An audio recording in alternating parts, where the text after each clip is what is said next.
Boa noite a todos, sejam muito bem-vindos.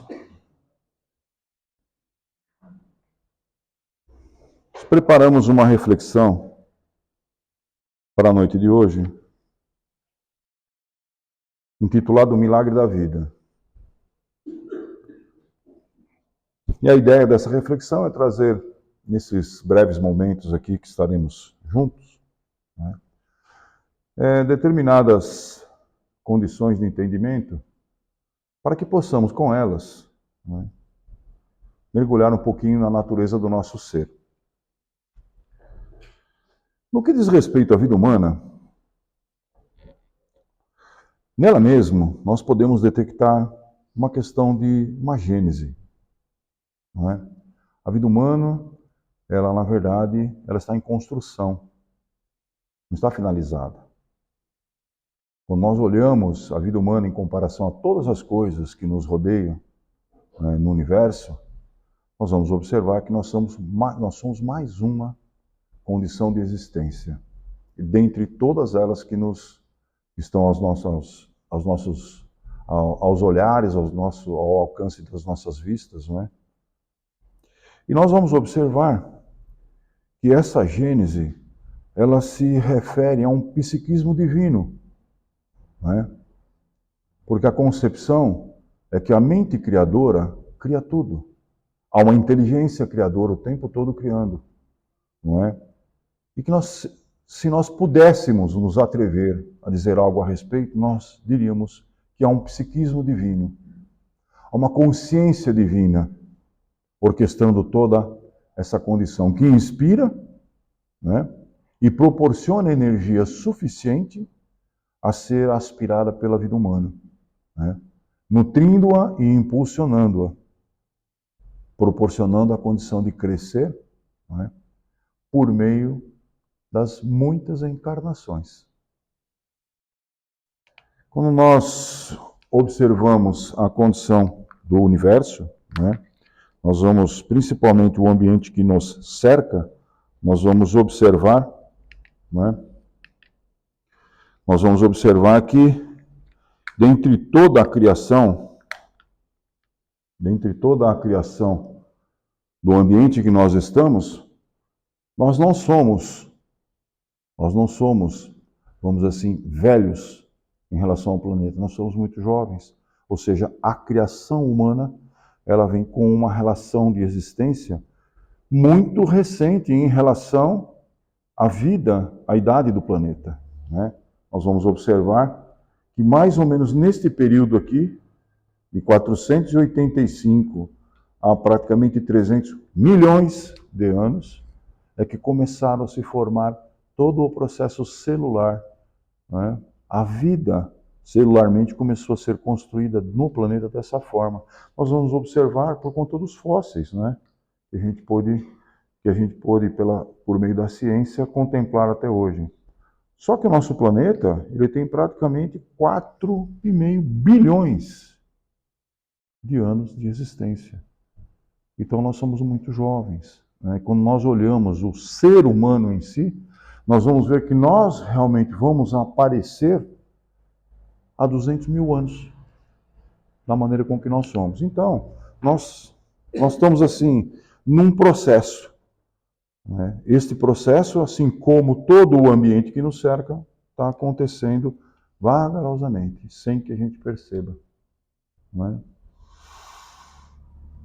Nós vamos observar isso ainda, né, no contexto de que a evolução, ela se dá no princípio inteligente, ou seja, na nossa alma. A nossa inteligência não está no cérebro. A nossa inteligência está em nossa alma, não é? E isso se dá conforme a experiência, não é? E essa experiência, ela vai cada vez mais se somando aos resultados obtidos, não é? E vai se manifestando conforme as conquistas que nós vamos atravessando, nós vamos desenvolvendo, né? E essas conquistas têm a capacidade de gerar características estruturais no organismo biológico, né? E instalando novas aquisições para as próximas encarnações. Então a vida, ela é um instrumento. Nós vamos aprendendo o tempo todo com o nosso próprio corpo.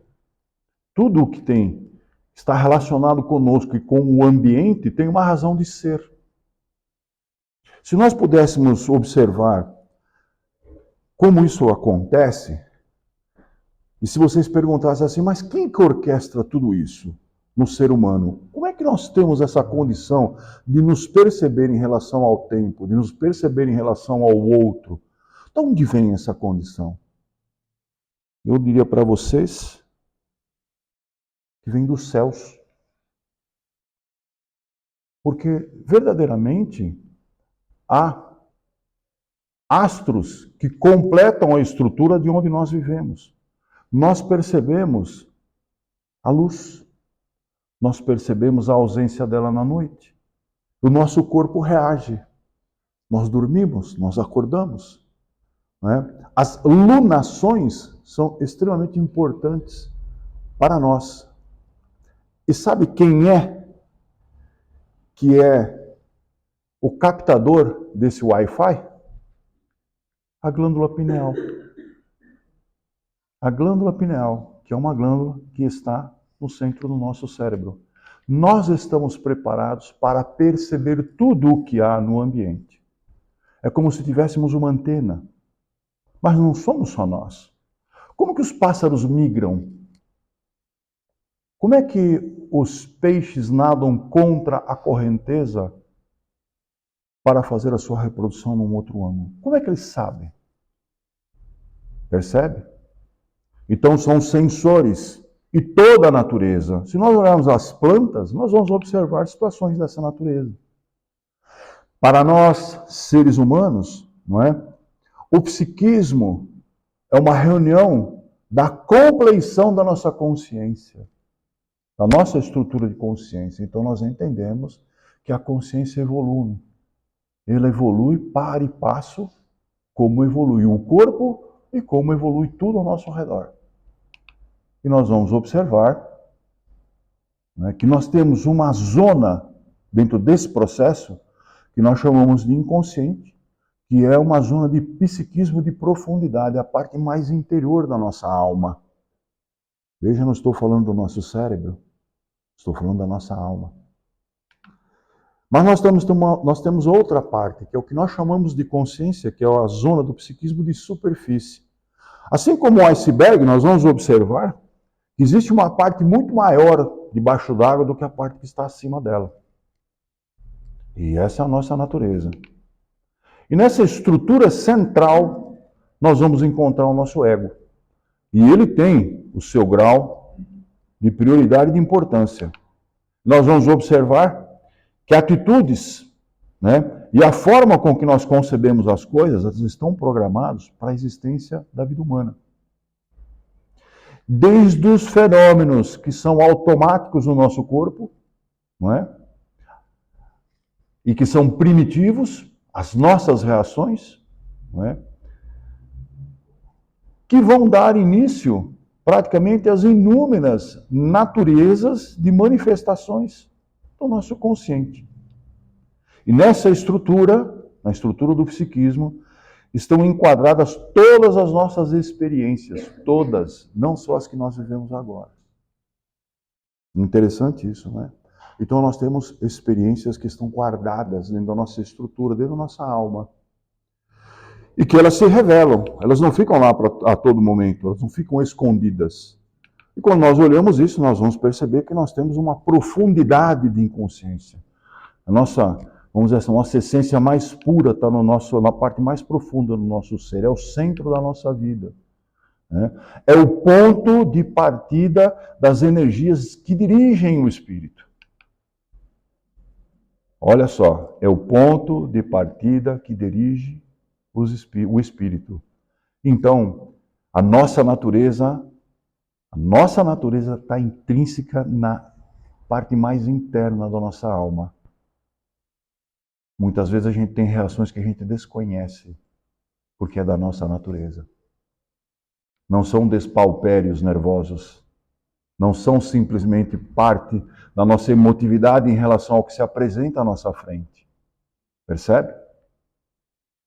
E isso se distribui por toda a nossa estrutura psíquica, que é aquele iceberg que eu mostrei para vocês ali. Não é? Isso representa a nossa zona autêntica do nosso eu. Este é o nosso eu. É o que na psicologia nós chamamos de self. É a nossa profundidade. É a porta de entrada para todo o fluido produzido no universo. E de onde vem esse fluido? Da criação. Da mente divina, que cria duas coisas: inteligência e fluido, que nós entendemos como matéria. Esse inconsciente ainda, ele traduz a faixa de nascimento das energias criativas do próprio psiquismo. Ou seja, é a estrutura da nossa vontade. É por meio dessa estrutura que temos vontade de fazer coisas, que o espírito se anime em fazer coisas. Essa é a parte mais interna da nossa natureza. Mas nós temos outras coisas. Nós temos um inconsciente passado, ou arcaico, que ele, na verdade, fica ao redor desse inconsciente mais profundo. É uma camada que ela vai circundando esse inconsciente puro. Não é? Esse inconsciente ele vai ser internalizado na nossa essência. Com as experiências, essa essência ela vai enriquecendo. Nessa condição, estão sedimentadas as experiências que nós vivemos ao longo de todas as nossas oportunidades de vidas passadas. São arquivos com imensa atividade. Núcleo de potências são arquivos que demonstram as nossas aptidões.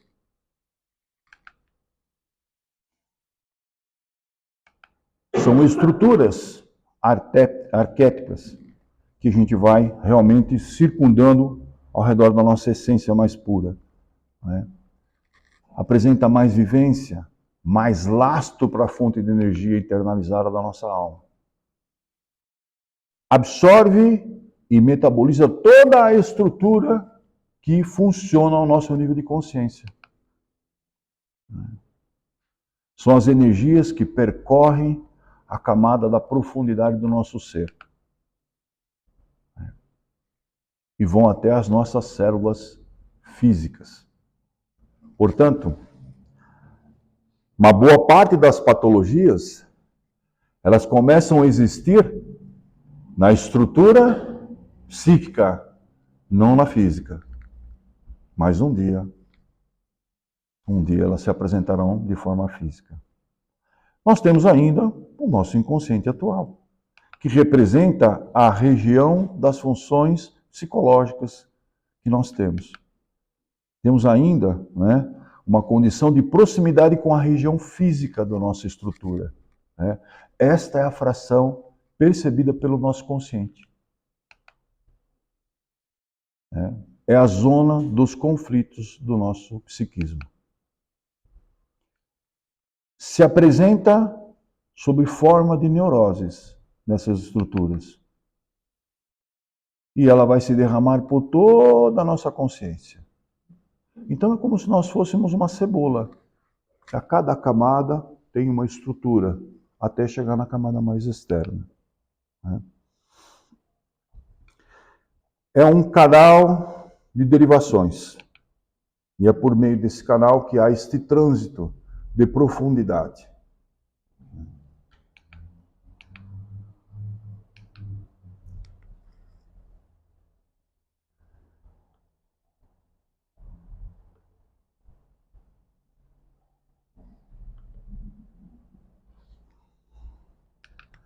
O homem, na verdade, é a sua própria mente.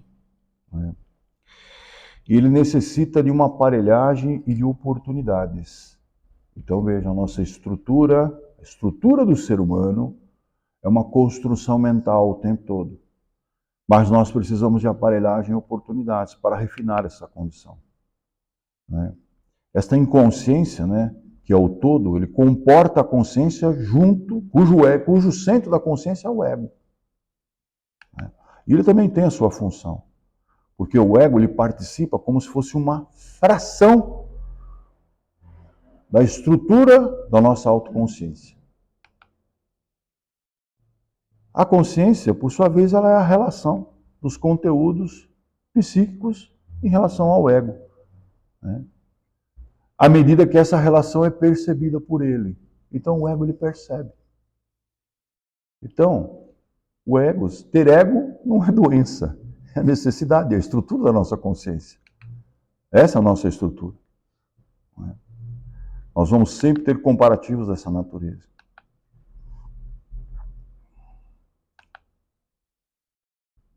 A consciência adquirida é a perfeita identificação com três coisas: aquilo que fazemos, aquilo que sabemos e aquilo que amamos. Essas três condições, elas se estruturam para que as aquisições, né, possam ser adquiridas. Nós vamos observar ainda, não é, que a ampliação das próprias possibilidades em penetrar as dimensões espirituais ou extrafísicas, né, onde estão as outras realidades, são a base da nossa estrutura do ser, que ela é pessoal. Cada um de nós conseguimos buscar estruturas nessas realidades ao nosso modo. Nós não somos iguais. Em termos de comportamento, nós vamos observar que a pessoa é a própria mente. Nós somos a própria mente. Então, os nossos comportamentos, eles são oriundos da nossa estrutura mental, né? E nós vamos observar que as atitudes, elas têm uma conotação de acordo com a característica da pessoa, né? Que tem uma relação com o convívio social, as aspirações que nós cultivamos, e isso tudo gera a consciência individual. Então eu percebo tudo ao meu redor do meu jeito. Você do seu, ela do seu, ela do seu, você do seu. Nós não conseguimos ter o mesmo índice de percepção, a mesma intensidade de percepção. Não conseguimos fazer isso. Por conta especificamente de que esses resultados aqui, e da maneira com que nós esperamos obter coisas, eles não são iguais para nós.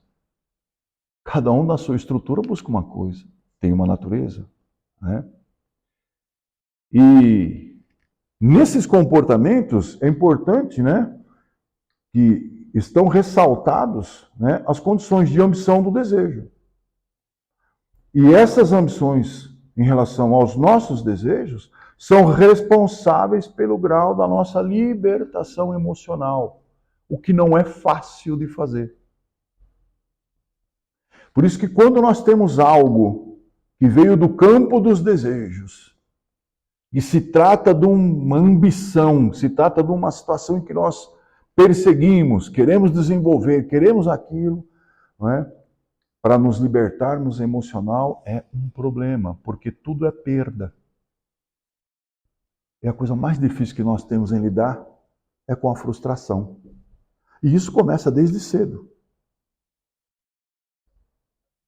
Quando nós olhamos a sociedade de maneira geral, nós vamos observar que lidar com o não é um exercício diário. E tem pessoas que não conseguem lidar com o não. Quem tem netinhos aqui, quem tem filhos pequenos, vai saber que hoje as crianças, você tem que ter uma habilidade danada em lidar com o não. Porque quando você nega alguma coisa, aí começa um processo de negociação. Porque não se esqueçam que esses pequenos, eles são espíritos. Adultos na fase de infantilização. Eles estão em aprendizado. Para uma nova condição de progressão. Eles não perderam sua natureza, porque a natureza deles é essa que eu expliquei para vocês. Está intrínseca dentro da essência, da natureza da alma. não é? O comportamento ele vai expressar a nossa qualidade de evolução. Ele responde, essa qualidade de evolução, ela responde por fatores decorrentes, como conduta. O comportamento define a pessoa. Nós somos aquilo que representa o nosso comportamento. Mas cuidado, porque o comportamento não se mede pela atitude do momento. O comportamento se mede exatamente por uma frequência de ocorrência. Porque às vezes a pessoa se olhando, ela fala assim, nossa, eu estou bem, eu me comporto bem. Mas ela se esqueceu que ao longo de um grande período de exposição com aquele grupo em que ela convive, ela teve um alto e baixo de comportamento o tempo todo. Só que o grupo percebeu. Talvez ela não. Por isso que é difícil lidar com a observação do outro em relação a nós mesmos. E isso, na verdade, né, se domina por meio do autoconhecimento. Percebe? A máxima grega, não é? Homem, conhece-te a ti mesmo. Autoconhecimento. Por quê? Porque isso vai favorecer, certo? As possíveis situações do desenvolvimento pessoal. E essas situações, elas precisam ser estruturadoras e profundas. Profundas significa que elas deverão ser internalizadas na essência da alma humana. De qualquer forma, cada um que aqui está presente é uma persona. Não é? Nós agora estamos com esta personalidade. Assumimos este papel nesta personalidade, que é uma somatória dos nossos papéis. Os papéis que nós cumprimos diuturnamente. Na nossa casa, na sociedade, no trabalho, na escola, nas atividades religiosas e assim vai. Não é? Isso, ela demonstra, né, a representação dos conteúdos mentais. Então, todos os nossos conteúdos mentais, o que está dentro do nosso campo mental, é representado. Não é só por atitude e comportamento, é representado aqui. Ó. Não é como eu me comporto no time de futebol que eu posso ser avaliado em relação à minha personalidade, como eu me comporto na minha casa, como eu me comporto aqui na casa. Não é? A grande verdade é que a personalidade, ela ainda recebe imposições de leis, costumes de cada época. E não se perde, porque vai para dentro da nossa essência. Não é?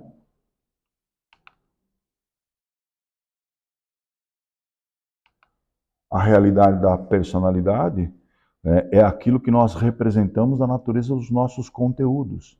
Portanto, poderá ser geradora de conflitos.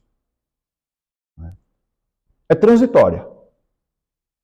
E assinala etapas reencarnatórias. Então, o que significa isso? Para nós espíritas, a cada encarnação, vestimos uma nova roupa chamada personalidade, que vem de acordo com as nossas estruturas psíquicas e são desejáveis para que cumpramos aquilo que precisamos realizar como aprendizado. Né? Diferente do conceito de pecado. Diferente daquele conceito que todo mundo veio com um pecado e nós temos que baixar a cabeça, nós temos que reverenciar. Não, nós precisamos nos autodesenvolver. Né? Então, buscar a harmonia entre o ser e o parecer é um grande desafio transpessoal. Né? Tem uma música, né? Se não me engano, do Chico Buarque, que falava das mulheres de Atenas, né? Então, quer dizer, não basta ser, você tem que parecer. Nós vamos ver que essas estruturas todas, elas têm uma relação com a interface, aonde está o nosso espírito e aonde esse espírito planeja que o corpo seja da maneira com que ele precisa ser para cada encarnação.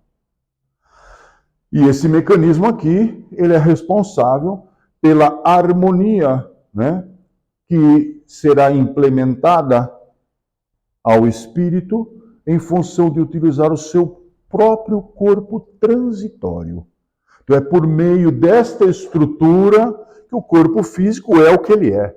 Doente ou não, saudável ou não, capaz ou não. Não é? É por conta dessa estrutura que aqui se encontra.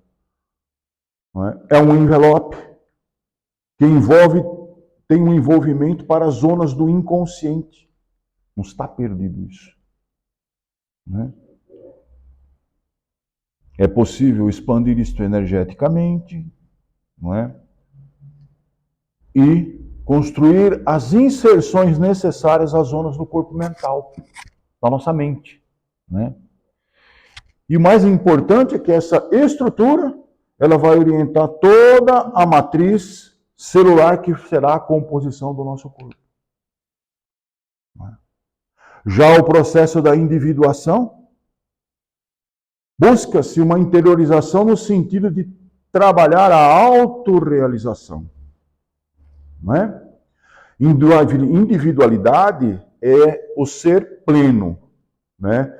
Individualidade é imperecível.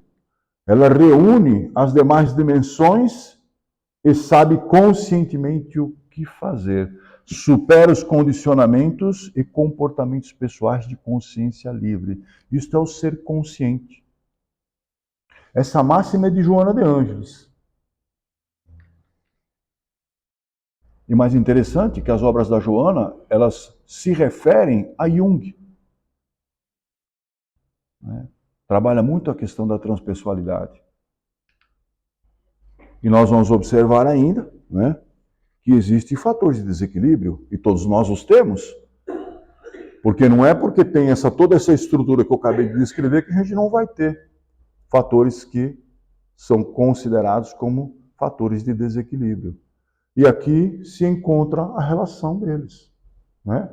O nosso inconsciente arcaico, que não é o profundo, é aquele mais superficial, traz paixão, raiva, angústia, rancor, ódio, ciúme, ressentimento, vícios e tantas outras coisas mais.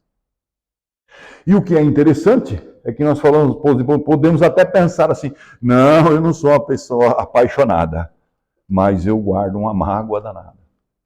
Não, mas eu não guardo rancor. Puxa, mas eu tenho um ódio de vez em quando, que é uma coisa louca.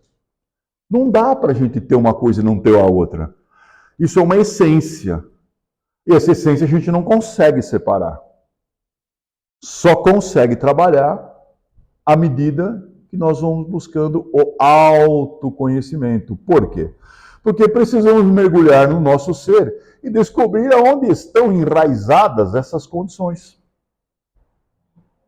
Por isso, reflexão.